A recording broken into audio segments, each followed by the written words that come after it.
चौडाम्बे पूर्वा सन्ध्या प्रवर्धते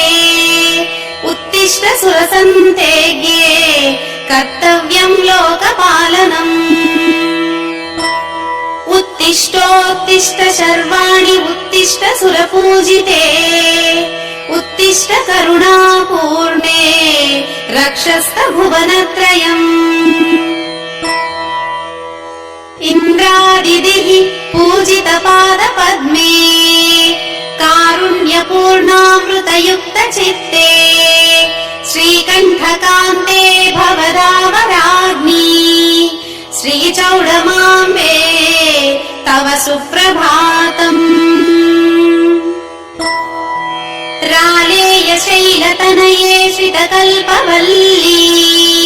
घोरात्रशस्त्रदलितासुरसङ्घधर्वे दंश्राकराळवदने भवतापहन्त्री चौडेश्वरी शुभकरी तव सुप्रभातम्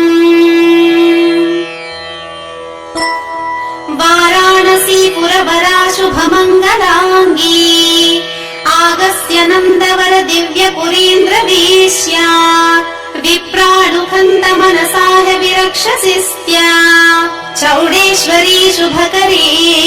तव सुप्रभातम्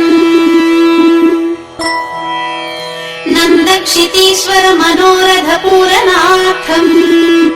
हे देवि नन्दवर पुण्यपुरी नृपेश्या संरक्षसि त्वमखिलां भुवनां कृपार्थे चौडेश्वरी शुभकरी तव सुप्रभातम्